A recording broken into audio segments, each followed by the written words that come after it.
आखिर क्या है ET_mc²? इसके पीछे का रहस्य क्या है? आइए इसे आसान भाषा में समझते हैं। इसका कारण अल्बर्ट आइंस्टीन का सापेक्षता का विशेष सिद्धांत, स्पेशल थ्योरी ऑफ रिलेटिविटी है। इस सिद्धांत के अनुसार ब्रह्मांड में प्रकाश की गति सबसे तेज गति की सीमा है।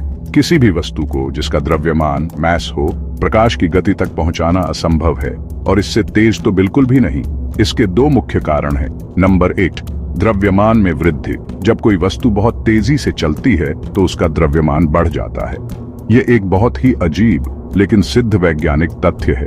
जैसे जैसे कोई वस्तु प्रकाश की गति के करीब आती है, उनका द्रव्यमान अनंत इन्फिनिट हो जाता है। जबकि द्रव्यमान में वृद्धि का मतलब है कि वस्तु को और तेजी से चलाने के लिए और अधिक ऊर्जा की जरूरत होती है। जब प्रकाश की गति पर पहुंचने के लिए वस्तु को अनंत द्रव्यमान हो जाएगा और उसे गतिमान रखने के लिए अनंत मात्रा में ऊर्जा की आवश्यकता होगी। ब्रह्मांड में इतनी ऊर्जा मौजूद नहीं है कि किसी भी वस्तु को प्रकाश की गति तक पहुंचाया जा सके। नंबर 2, समय का धीमा होना। जब कोई वस्तु बहुत तेज गति से चलती है तो उसके लिए समय धीमा हो जाता है। इसे समय फैलाव या टाइम डिलेशन कहते हैं।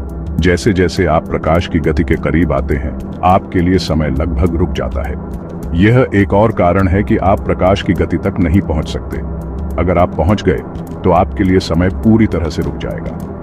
प्रकाश की गति से चलने वाले कण जैसे कि फोटॉन का कोई विराम द्रव्यमान नहीं होता है, इसलिए वे इस नियम के दायरे में नहीं आते और हमेशा प्रकाश की गति से ही चलते हैं। क्या आप जानना चाहेंगे कि आइंस्टीन के इस सिद्धांत ने ब्रह्मांड के बारे में हमारी समझ को कैसे बदल दिया? ये वीडियो बताता है कि कैसे प्रकाश की गति से चलने पर इंसान का क्या हाल होगा। अगर आपको हमारी ये वीडियो अच्छी लगी हो तो आप हमें लाइक, कमेंट और सब्सक्राइब शेयर जरूर